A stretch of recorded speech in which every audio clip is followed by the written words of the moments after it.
इसकी माता इसी के सहारे अपना जीवन यापन कर रही है। अगर आपने इसे मार दिया, आपने इसे मृत्यु दंड दे दिया, तो इसकी माता जीते जी मर जाएगी। महाराज, एक भारतीय नारी द्रौपदी जैसी माता, जिसके 5 पुत्र सामने पड़े हैं, वो हत्यारे के लिए जीवन दान मांग रही है। अरे स्वामी, मेरे 5 पुत्र गए हैं, कोई बड़ी बात नहीं, मेरे पास 5 पति हैं, मैं अपने 5 पतियों के सहारे अपना जीवन काट लूंगी। लेकिन अगर आपने इसे मार दिया तो इसकी माता जीते जी मर जाएगी। द्रौपदी ने माधव से कहा, बोले कन्हैया, मोहन माधव लो इसी समय मैं अपना मोह त्यागती हूँ, पर एक अनाथ ब्राह्मण के जीवन का दान मांगती हूँ। हे माधव, अर्जुन को समझाओ, अर्जुन को थोड़ा आप सांत्वना बंधाओ, अर्जुन को समझाओ कि किसी भी प्रकार से इस ब्राह्मण की हत्या न करें, ब्रह्म हत्या का पाप। मेरे 5 पुत्र गए, मैं उनका मोह अभी तुरंत इसी समय विसर्जित कर दूंगी। मैं अपने पुत्रों से मोह नहीं रखूंगी। माधव, प्रभु ने अर्जुन से कहा, अर्जुन, ब्रह्म बंधुर्न हन्तव्यम् आताताई वदार्हणा। अर्जुन, ब्राह्मण कितना भी नीच क्यों ना हो, ब्रह्म बंधुर्न हन्तव्यम्, कभी मारने योग्य नहीं होता। आताताई वदार्हणा, और आताताई कोई भी हो, आतंकवादी कोई भी हो, कभी छोड़ने योग्य नहीं होता। अर्जुन, नीति से काम करो, कुछ ऐसा करो जिससे कि इसे मृत्यु के समान दंड मिले। युधिष्ठिर ने आगे बढ़कर अर्जुन को समझाया, बोले अर्जुन, मारना है कर किसी को तो मार दो एहसान से, क्या भला होगा तुम्हारा जो मार दोगे जान से। इसे अगर तुम जान से मार भी दोगे ना, तो तुम्हारे पुत्र जीवित नहीं होंगे। अर्जुन, बख्श दोगे जान इसकी तो मर जाएगा एहसान से, क्या भला होगा तुम्हारा जो मार दोगे जान से। अर्जुन, कुछ ऐसा उपाय निकालो जिससे कि ये अपमान के एहसान के तले दबकर मर जाए। इसके प्राणों का हरण करके, प्राणों का उत्सर्ग करा के कोई तुम्हें फायदा नहीं मिलेगा। महाराज, अर्जुन ने अपने बाण की नोक से इसके माथे पर एक मणि थी, उस मणि को निकाल लिया और इसे छोड़ दिया। कहीं कहीं वर्णन मिलता है कि महाराज इसके तिलक को मिटा दिया, और ब्राह्मण का तिलक मिटा देना सबसे बड़ा अपमान होता है। अर्जुन ने इसे जीवित छोड़ दिया, लेकिन महाराज, जो नीच व्यक्ति होता है ना, नीच व्यक्ति, वो जिससे थोड़ा सा सपोर्ट पाएगा उसी पर सबसे पहले प्रहार करता है। वो स्वामी बाबा ने भी लिखा है, जाते हैं नीच बड़ाई पावा। नीच व्यक्ति को का जो भी सपोर्ट करेगा, सबसे पहले वो उसी को काटने को दौड़ता है। एक बार एक व्यक्ति ने अजगर पाला, अपने घर में अजगर को रखता है, अपने बच्चे की भांति सेवा करता है, दिन रात अपने साथ में रखना, अपने साथ में खिलाना, अपने साथ में लिटाता है, अपने साथ में सुलाता है। अजगर धीरे धीरे बड़ा होने लगा। अजगर ने क्या किया, इस व्यक्ति के साथ लेटता था तो अजगर अपना शरीर खींचता था, खिंचाव पैदा करता था अपने शरीर में, और भोजन भी बंद कर दिया। इस व्यक्ति को चिंता हुई, बोले 1 महीना हो गया, मेरा सांप, मेरा अजगर कुछ खा नहीं रहा है और अपने शरीर को खींचता है। डॉक्टर के पास लेके गया, डॉक्टर ने सारे चेकअप करवाए। अंत में उस व्यक्ति से कहा, बोले भैया तुम्हारे अजगर को कोई बीमारी नहीं है, ये तुम्हारे साथ लेटता है, लेटकर अपने शरीर को खींचता है, तो ये नाप रहा है कि इसका शरीर इतना बड़ा हो गया कि तुम्हें अपने पेट में रख सके। जिस दिन इसे लगेगा कि हाँ इसका शरीर इतना बड़ा हो गया है कि तुम्हारी पूरी बॉडी को ये निगल सकता है, उस दिन ये तुम्हें खा जाएगा। ये तुम्हें खाने की फिराक में है और इसीलिए इसने भोजन बंद कर रखा है कि भूख इतनी बढ़ाएं कि तुम्हारी पूरी बॉडी को ये पचा सके।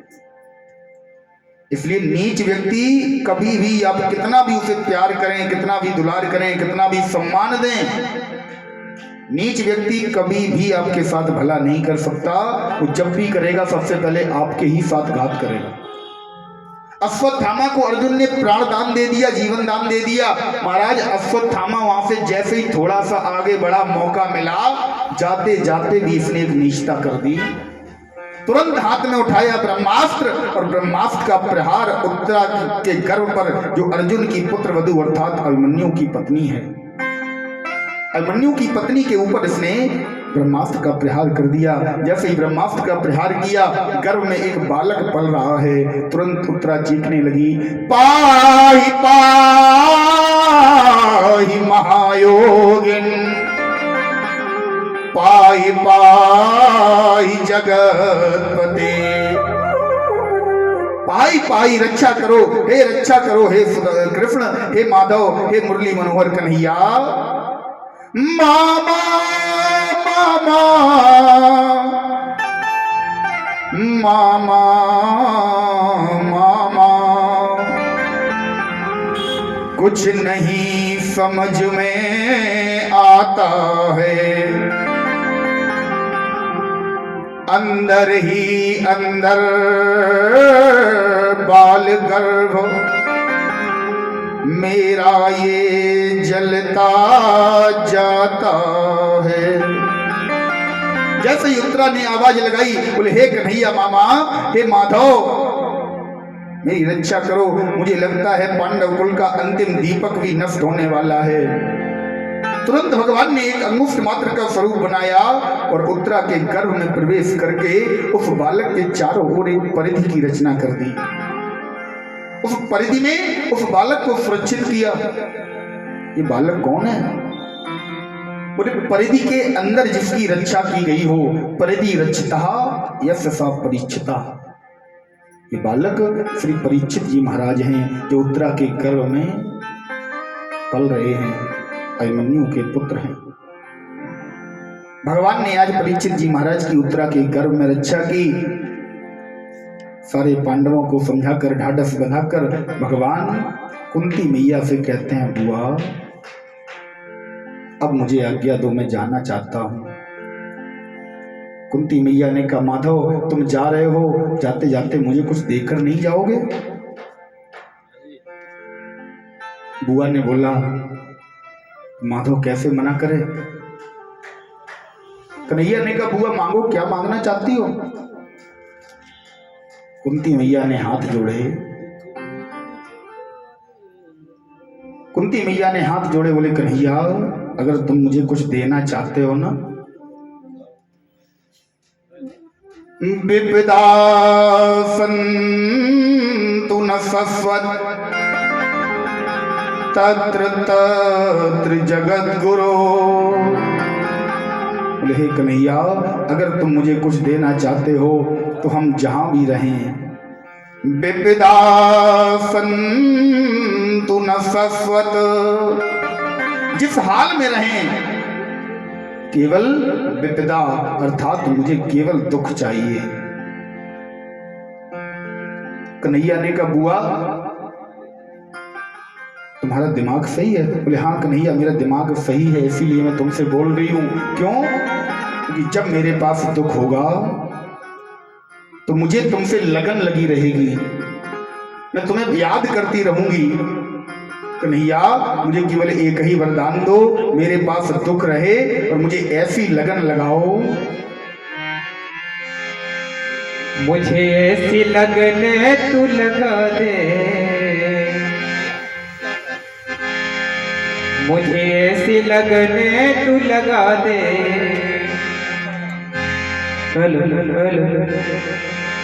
मुझे ऐसी लगने तू लगा दे, मैं तेरे बिना पल ना रहूं। मुझे ऐसी लगने तू लगा दे, मैं तेरे बिना पल ना रहूं।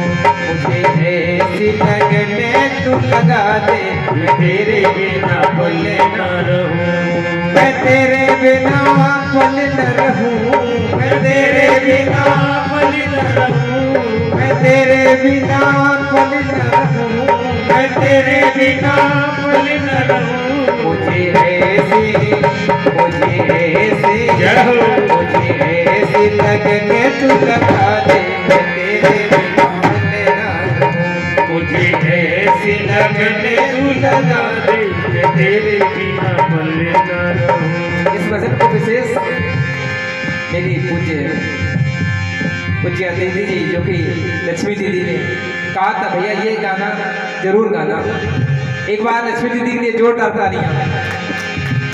मुझे मुझे मुझे ऐसी लगने तू लगा दे, मैं तेरे बिना पल ना रहूं। मुझे ऐसी लगने तू लगा दे, मैं तेरे बिना पल ना रहूं। मन में प्रेम वाला, मन में प्रेम वाला, मन में प्रेम वाला दीप जला दे, मैं तेरे बिना पल ना रहूं। मन में प्रेम वाला दीप जला दे, मैं तेरे बिना पल ना रहूं। जैसे चल बिन मछली पल ना जिए, जैसे चल बिन मछली पल ना जिए, जैसे चल बिन मछली पल ना जिए, जैसे जल बिन मछली पल ना जिए। वैसे तड़प में घड़ी घड़ी तेरे लिए, वैसे तड़प में घड़ी घड़ी तेरे लिए। नशा प्रेम वाला, नशा प्रेम वाला, नशा प्रेम वाला ऐसा चढ़ा दे, मैं तेरे बिना पल ना रहूं। नशा प्रेम वाला ऐसा चढ़ा दे, मैं तेरे बिना पल ना रहूं। मुझे ऐसी लगने तू लगा दे, मैं तेरे बिना पल ना रहूं। मुझे ऐसी लगने तू लगा दे, मैं तेरे बिना पल ना रहूं। तेरे चरणों की धूली में मिले जाऊं, तेरे चरणों की धूली में मैं मिल जाऊं। अब आस यही कहीं दूर न जाऊं, अब आस यही कहीं दूर न जाऊं। तेरे चरणों की धूली में मैं मिल जाऊं, चरणों की धूली में मैं मिल जाऊं। आस यही कहीं दूर न जाऊं, अब आस यही कहीं दूर न जाऊं। ऐसी ऐसी ऐसी भक्ति का रंग चढ़ा दे, मैं तेरे बिना पल ना रहूं। ऐसी भक्ति का रंग चढ़ा दे, मैं तेरे बिना पल न रहूं। मुझे ऐसी लगने तू लगा दे, मैं तेरे बिना पल ना रहूं। मुझे ऐसी लगने तू लगा दे, मैं तेरे बिना पल न रहूं। तूने दिल को चुराया मैंने कुछ ना कहा, तूने दिल को चुराया मैंने कुछ ना कहा, तूने दिल को चुराया मैंने कुछ ना कहा, तूने दिल को चुराया मैंने कुछ ना कहा। तूने बड़ा तड़पाया मैंने कुछ ना कहा, तूने बड़ा तड़पाया मैंने कुछ ना कहा, तूने बड़ा तड़पाया मैंने कुछ ना कहा, तूने बड़ा तड़पाया मैंने कुछ ना कहा। तूने दिल को चुराया मैंने कुछ ना कहा, तूने दिल को चुराया मैंने कुछ ना कहा। तूने बड़ा तड़पाया मैंने कुछ ना कहा, तूने बड़ा तड़पाया मैंने कुछ ना कहा। अब ऐसी झलक तो दिखा दे, मैं तेरे बिना पल ना रहूं। अब ऐसी झलक तो दिखा दे, मैं तेरे बिना पल ना रहूं। मुझे ऐसी लगन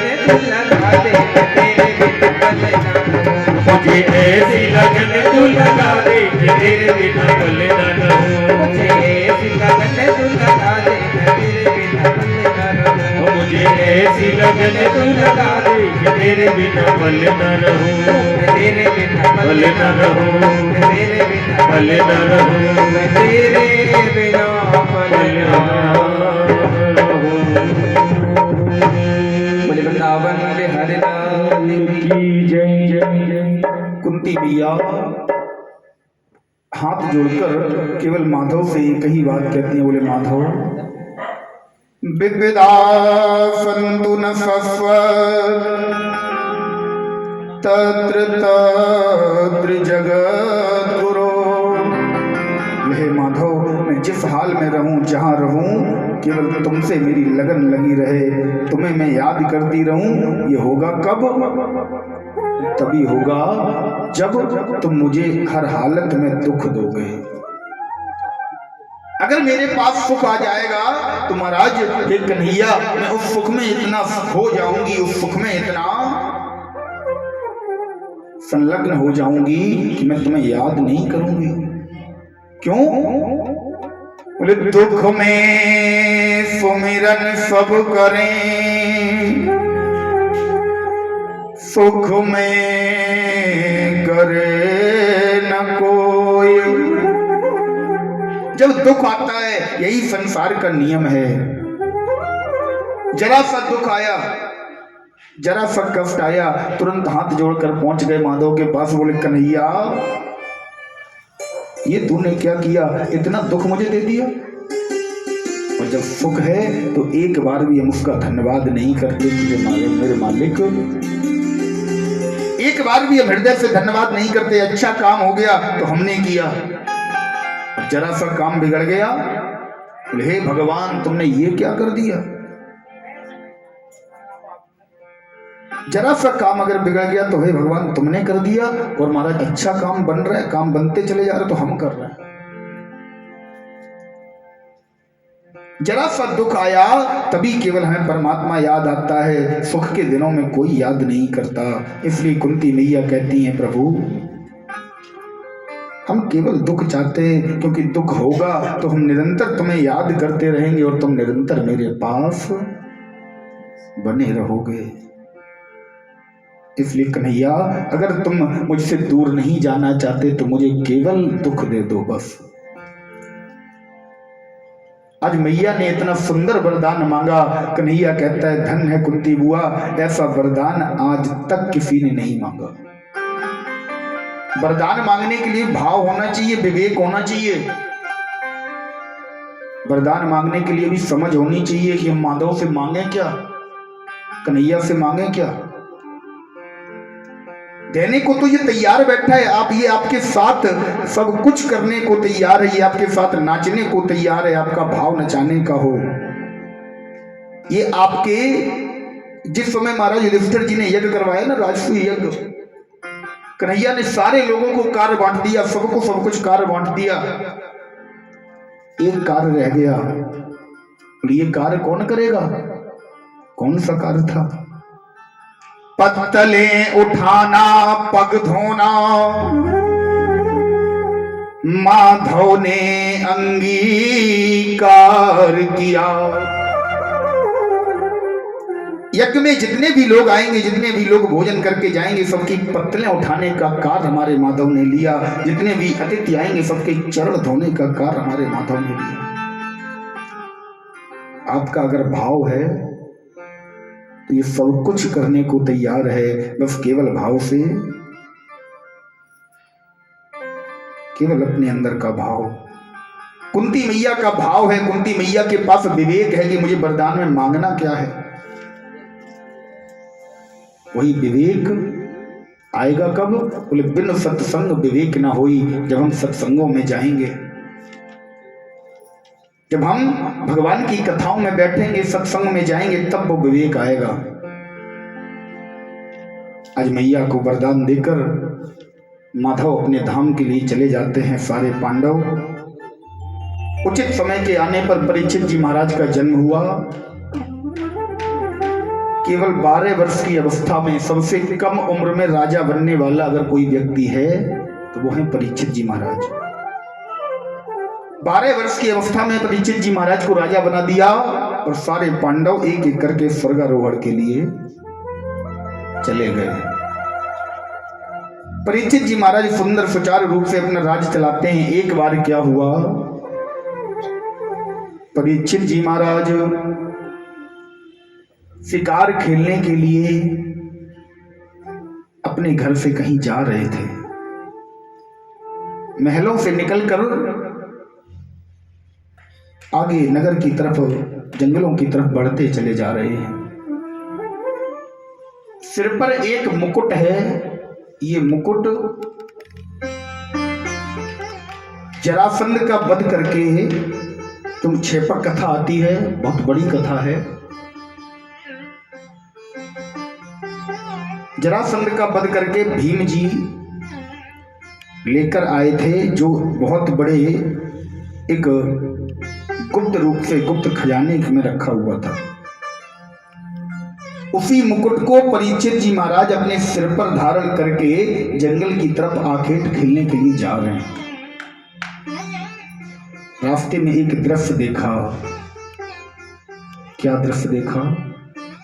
बोले महाराज, रास्ते में एक काला कलूटा पुरुष जिसके हाथ में चाबुक है, एक गौ पर प्रहार कर रहा है। गौ माता को मारता हुआ ले जा रहा है और साथ में एक गोवंश अर्थात एक बछड़ा अर्थात बैल, जिसके 3 पैर टूट चुके हैं। एक पैर से घिसटता हुआ वो बछड़ा गौ के साथ पीछे पीछे बढ़ रहा है। जैसे ही परीक्षित जी महाराज ने देखा मेरे राज्य में गौ माता पर इतना अत्याचार, ये पुरुष गौ माता को मारते हुए जा रहा है, तुरंत तरकस से तीर निकाला, धनुष पर चढ़ाया, उस पुरुष को खबरदार करते हुए सावधानी चेतावनी देते हुए कहा, बोले ए पुरुष, तुम परीक्षित जी के राज्य में, परीक्षित जी के पृथ्वी पर, परीक्षित जी के हस्तिनापुर में तुम मेरी गौ माता पर इतना अत्याचार कर रहे हो, उसे मारते हुए ले जा रहे हो। ये गौ कौन है? ये गौ पृथ्वी है। और ये बैल कौन है साहब?